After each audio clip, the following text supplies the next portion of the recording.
Jornal das 9.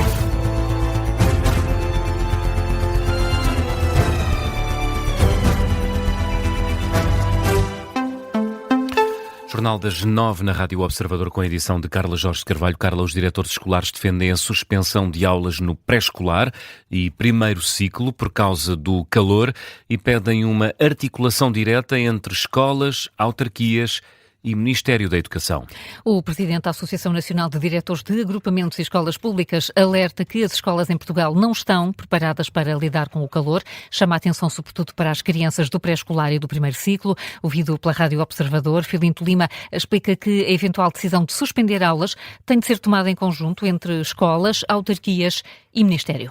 Eu não me repugna nada as aulas do pré-escolar e do primeiro ciclo, porque neste momento temos ainda mais 15 dias de aulas com estes jovens, são jovens dos 3 anos aos 10, possam ser suspensas em algumas localidades, em alguns concelhos, em alguns distritos, não em todos necessariamente.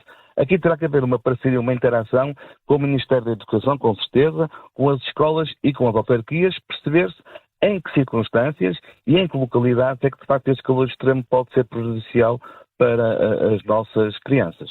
Filinto Lima, o presidente da Associação Nacional de Diretores de Agrupamentos e Escolas Públicas, ouvido esta manhã, não considera necessária a suspensão dos exames nacionais, visto que os alunos são mais velhos e as provas acontecem de manhã, quando o calor é menos intenso. A Rádio Observador já questionou o Ministério da Educação sobre este tema e aguarda a resposta.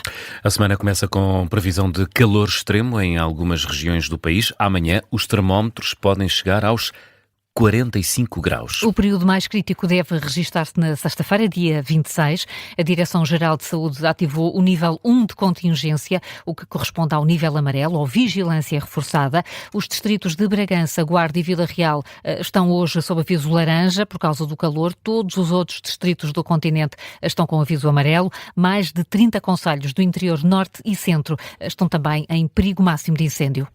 E o calor está a afetar muitos países europeus. 3 pessoas morreram em França devido às altas temperaturas. O governo francês reúne-se hoje para discutir os efeitos desta vaga de calor. Com as temperaturas que podem chegar aos 43 graus na região oeste do país, a imprensa francesa relata o encerramento de centenas de escolas esta segunda-feira.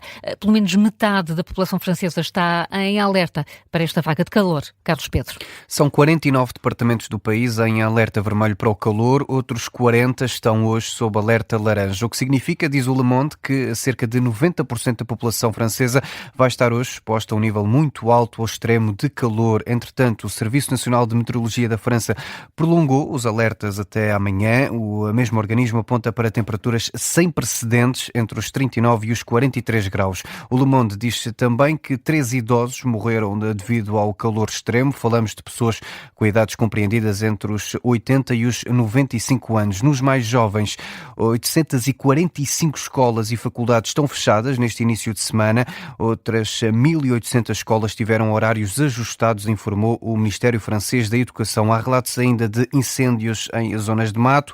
11 departamentos franceses estão em alerta máximo para o risco de incêndio. O Le Monde sublinha ainda que esta vaga de calor vai afetar ou tem afetado vários países da Europa, incluindo Portugal. E os efeitos, Carlos, já se notam noutros países europeus. Várias atividades foram canceladas este fim de semana. Sim, logo aqui ao lado em Espanha, onde estava prevista a exibição do jogo do Mundial entre os espanhóis e a Arábia Saudita. O jogo ia passar numa praça em Madrid, mas o calor obrigou as autoridades a cancelar o evento. Também na Bélgica, a circulação de comboios vai ser suspensa nas horas de maior calor para reduzir o risco de falhas nas vias. E na Alemanha, o Open de Berlim, em ténis, foi suspenso e o público mandado embora. A partida só foi retomada 6 horas depois.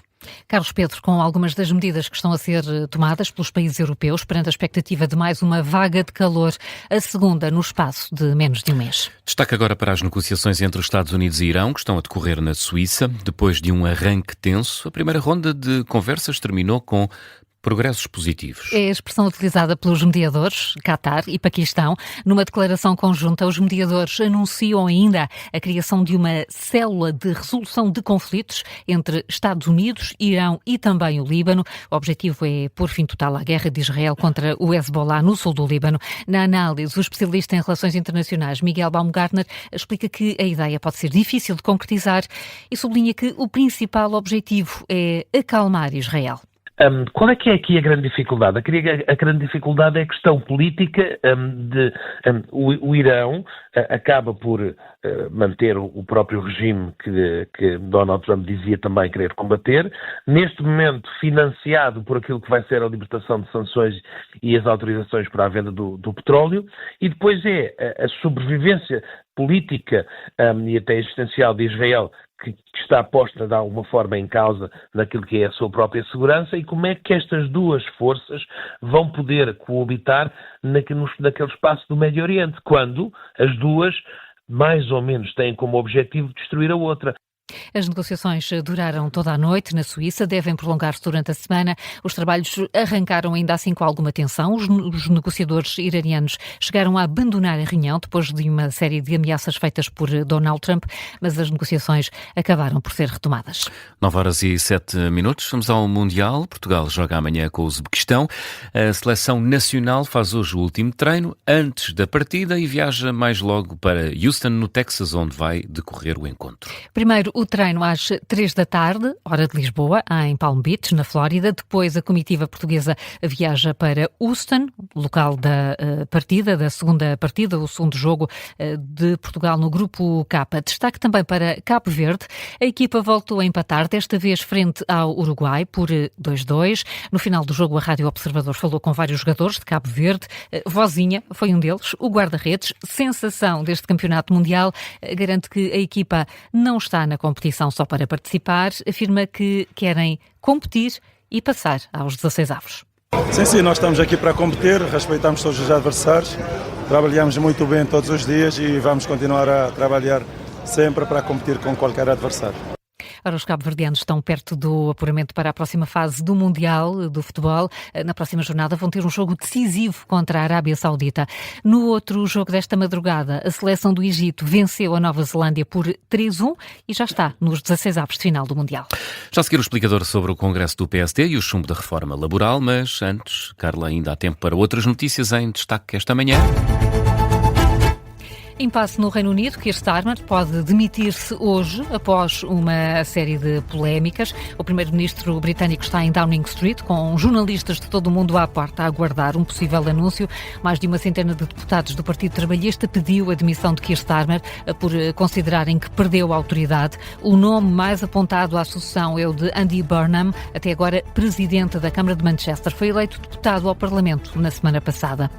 2 pessoas morreram e 6 naufragaram depois de um ataque dos Estados Unidos contra uma embarcação no Mar das Caraíbas. O ataque aéreo foi dirigido contra uma embarcação onde seguiam alegados traficantes de droga. Este ataque foi denunciado ontem à noite, faz subir para mais de 210 o número total de mortes desde que a administração de Donald Trump iniciou a ofensiva em setembro.